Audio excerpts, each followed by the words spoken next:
Hello everyone, welcome back. आज का जो टॉपिक है strategic implementation and its barrier. ठीक है, चलिए स्टार्ट करते हैं video lecture strategic management and business policy.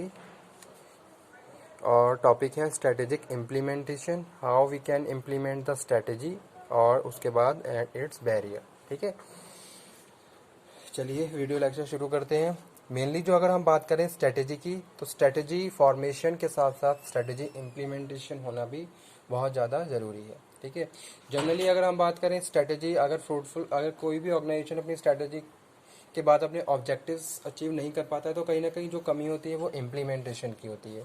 ठीक है, सपोज़ मैंने अपने लिए कोई स्ट्रेटेजी तो बना ली कि हाँ मुझे ये करना है, लेकिन मैं जब तक उस स्ट्रेटेजी को इम्प्लीमेंट नहीं करूँगा तब तक मैं अपने जो ऑब्जेक्टिव्स हैं या मेरे जो भी अल्टीमेट गोल्स हैं मैं उन तक नहीं पहुँच पाऊँगा।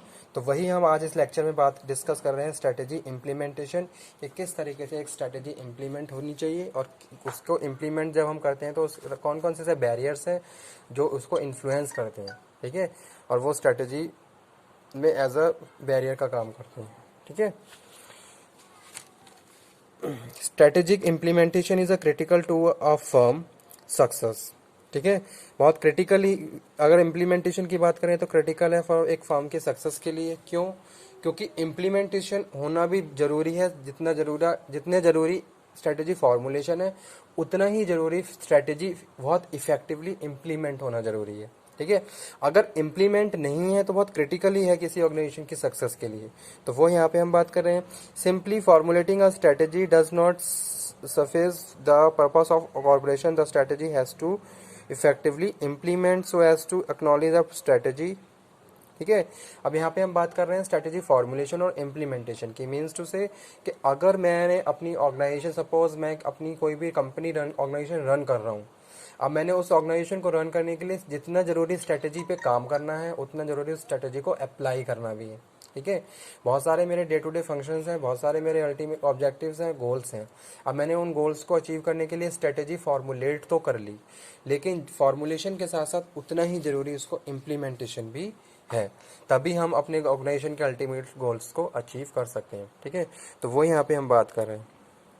नेक्स्ट है, there has to be translation of strategic thought into strategic action. ठीक है, यानी कि जो भी स्ट्रेटेजिक थॉट्स हैं उनको एक्शन में लाना जरूरी है। जैसे सपोज मैंने सोचा कि हाँ मैं ऐसे करूँगा, मैंने इस टाइम मुझे ये स्टेप लेना है, इस टाइम मुझे ये स्टेप लेना है। अगर मेरे बहुत सारे जैसे डिपार्टमेंट्स हैं, एचआर डिपार्टमेंट है, फाइनेंशियल डिपार्टमेंट है, लॉजिस्टिक है, अकाउंट है, मार्केटिंग डिपार्टमेंट है, तो हर डिपार्टमेंट के लिए मैंने इंडिविजुअली अलग अलग स्ट्रेटेजी बनाई। ठीक है, इस डिपार्टमेंट में ये फंक्शन होना है, इसमें ये होना है, इसमें ये होना है। तो जो भी मेरे थॉट्स हैं उनको मुझे एक्शन में लाना जरूरी है। ठीक है, जब तक मैं थॉट्स को एक्शन में नहीं लाऊंगा तब तक मैं मेरे जो भी गोल्स हैं मैं उनको अचीव नहीं कर पाऊंगा, या फिर मेरे जो भी मुझे बेनिफिट ले चाहिए वो मैं नहीं ले पाऊंगा।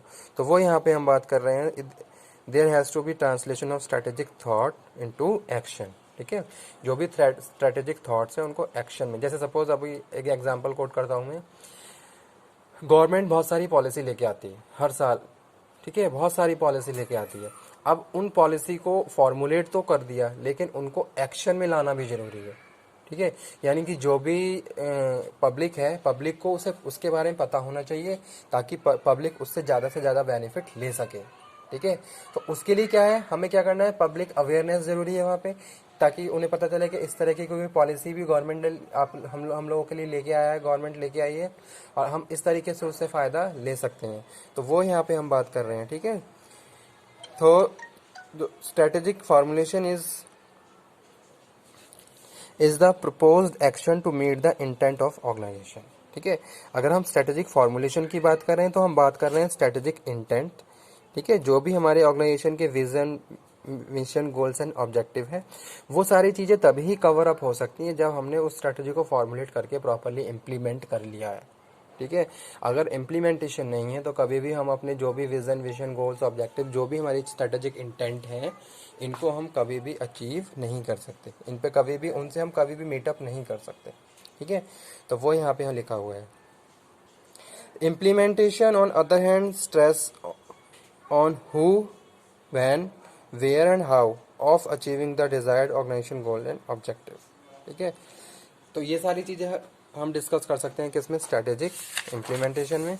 नेक्स्ट हम बात कर रहे हैं बैरियर्स टू स्ट्रेटेजिक इम्प्लीमेंटेशन, यानी कि कौन कौन से ऐसे बैरियर्स हैं जो स्ट्रेटेजिक इम्प्लीमेंटेशन के वक्त प्रॉपरली वहाँ पे as a negative role play करते हैं, ठीक है, यानी कि सक्सेसफुल स्ट्रेटेजी इम्प्लीमेंट नहीं होने देते। तो वो हम बात कर रहे हैं इसमें। जैसे यहाँ पे कुछ 7 बैरियर्स लिखे हुए हैं, चलिए वन बाय वन हम डिस्कस कर लेते हैं इन बैरियर्स को। Barriers to strategy implementation, first one is non participation of employee during formulation, ठीक है। अब उन लोगों की बात कर रहे हैं जो स्ट्रेटेजी फॉर्मुलेशन में पार्टिसिपेंट जिन लोगों ने नहीं किया है, ठीक है, या फिर स्ट्रेटेजिक फॉर्मुलेशन का जो भी एक प्रोसेस है या फिर जो भी एक कंटेंट है वो हमने उन अदर लोगों के साथ डिस्कस नहीं किया जो फॉर्मुलेट के टाइम वहाँ पे नहीं थे, ठीक है। तो उस केस में उन लोगों को बहुत प्रॉब्लम होगी स्ट्रेटेजी इम्प्लीमेंट करने में। जैसे सपोज मैं अपनी कोई ऑर्गेनाइजेशन में, उसमें मैंने डिपार्टमेंट मैनेजर को बुलाया और उनके साथ मैंने डिस्कस किया कि ये स्ट्रेटेजी है, ये मतलब कि इस तरीके से हमने कोई स्ट्रेटेजी फॉर्मुलेट की है। अब जब तक डिपार्टमेंट के जो मैनेजर हैं या जो डिपार्टमेंट हेड्स हैं उस स्ट्रेटेजी को अपने डिपार्टमेंट के जितने भी एम्प्लॉयज़ हैं उनके साथ डिस्कस नहीं करेंगे, तब तक वो लोग उसको प्रॉपरली इम्प्लीमेंट नहीं कर पाएंगे। तो वो यहाँ पे बैरियर का काम कर रहे हैं, non participation of employee during formulation. Next लिखा हुआ है लैक ऑफ कम्युनिकेशन। जी हाँ, प्रॉपर कम्युनिकेशन प्रोसेस तो हर ऑर्गेनाइजेशन में हर तरीके से होना चाहिए, हर एक्टिविटी में, हर प्रोसेस में होना चाहिए। अगर कम्युनिकेशन नहीं है तो वहाँ पे हम स्ट्रेटेजी को प्रॉपरली इम्प्लीमेंट नहीं कर पाएंगे, ठीक है। जैसे सपोज आपको वर्कर्स को बहुत सारे डे टू डे इंस्ट्रक्शन देने होते हैं, अगर आपने अपनी स्ट्रेटेजी के हिसाब से उनको इंस्ट्रक्ट करोगे तभी वो प्रॉपरली उसके हिसाब से काम करेंगे, अदरवाइज आपकी जो वर्किंग एफिशिएंसी है वो क्या हो जाएगी, डिक्रीज हो जाएगी। तो वो यहाँ पे हम बात कर रहे हैं लैक ऑफ कम्युनिकेशन, ये भी एक बैरियर का काम करता है। नेक्स्ट लिखा हुआ है रिसोर्स लिमिटेशंस, रिसोर्स की कमी है, कभी कभी ऑर्गेनाइजेशन में रिसोर्स की कमी होती है जिस वजह से वो प्रॉपरली काम नहीं कर पाते हैं। उसके बाद है बिहेवियरल बैरियर्स। बिहेवियरल बैरियर में हम बात करें उन लोगों की, जैसे सपोज कुछ लोग ऐसे होते हैं थोड़े किसी भी स्ट्रेटजी के हैबिचुअल हो जाते हैं, सेम प्रोसेस पे काम करना पसंद करते हैं, लेकिन अगर उनके सामने कोई नई पॉलिसी है, नई स्ट्रेटजी हम लेके आते हैं तो उनको उसको अडॉप्ट करने में थोड़ा टाइम लग जाता है या फिर वो उसको नहीं करते हैं, तो वो लोग वहाँ पे एज अ बैरियर का काम करते हैं। नेक्स्ट लिखा हुआ है पुअर लीडरशिप, यानी कि आपका लीडर ही क्या है, प्रॉपरली लीड नहीं कर पा रहा है अपनी टीम को, तो क्या वो स्ट्रेटजी सक्सेसफुल रहेगी, क्या वो स्ट्रेटजी को इम्प्लीमेंट कर पाएगा, ठीक है। तो लीडरशिप क्वालिटी भी अच्छी होनी चाहिए, तभी हम क्या जो भी स्ट्रेटजी है उसको प्रॉपरली इम्प्लीमेंट कर सकते हैं और अपने अल्टीमेट जो भी हमारे ऑब्जेक्टिव और गोल्स हैं उसको अचीव कर सकते हैं। नेक्स्ट लिखा हुआ है पुअर मैनेजमेंट, यानी कि मैनेजमेंट ही पुअर है, प्रॉपर प्लानिंग ही नहीं है, ठीक है, कोई भी चीज़ डिसाइडेड नहीं है, नहीं प्रॉपर कंट्रोलिंग है, तो उस केस में भी स्ट्रेटेजिक इम्प्लीमेंटेशन एज में बैरियर का काम आता है, किसकी वजह से, पुअर मैनेजमेंट की वजह से, ठीक है। तो ये था बैरियर्स ऑफ स्ट्रेटेजिक इम्प्लीमेंटेशन, जिसमें हम बात कर रहे थे non participation of employee during formulation, उन लोगों के बारे में जिन्होंने पार्टिसिपेट नहीं किया, या फिर लैक ऑफ कम्युनिकेशन की वजह से भी पॉलिसी जो भी स्ट्रेटजी है वो इम्प्लीमेंट नहीं हो पाती, ठीक है। जैसे यहाँ पे हम एग्जांपल ले सकते हैं, अभी मैंने आपको बताया था कि गवर्नमेंट कोई पॉलिसी लेके आई और उसकी अवेयरनेस पब्लिक में नहीं है, लोगों को पता ही नहीं है। कभी कभी ऐसी बहुत सारी चीज़ें होती हैं, जैसे बहुत सारे ऐसे एरिया होते हैं जहाँ तक इन्फॉर्मेशन नहीं पहुँच पाती है, तो उस केस में जब लैक ऑफ कम्युनिकेशन होगा तो किस तरीके से पॉलिसी इम्प्लीमेंट हो पाएगी, ठीक है। रिसोर्स लिमिटेशंस, रिसोर्स प्रॉपर नहीं है, लैक ऑफ कोऑर्डिनेशन नहीं है लोगों के बीच आपस में, तो उस केस में भी जो प्रॉपर कोऑर्डिनेशन ही नहीं होगा तो उस केस में कभी भी हम अपनी एफिशिएंसी को नहीं बरकरार नहीं रख सकते, ठीक है।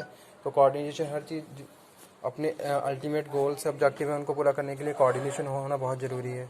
तो वो यहाँ पे हम बात करें lack of coordination, employer employee का, मैनेजर सबऑर्डिनेट, मैनेजर या फिर एम्प्लॉय टू जितने भी वर्कर्स हैं उनका आपस में कोऑर्डिनेशन नहीं है। जब कोऑर्डिनेशन ही नहीं होगा क्योंकि तो उस केस में कभी भी स्ट्रेटेजिक इफेक्टिवली इम्प्लीमेंट नहीं हो पाएगी, ठीक है। तो ये कुछ बैरियर थे स्ट्रेटेजी इम्प्लीमेंटेशन, ठीक है। तो strategy implementation and its barrier.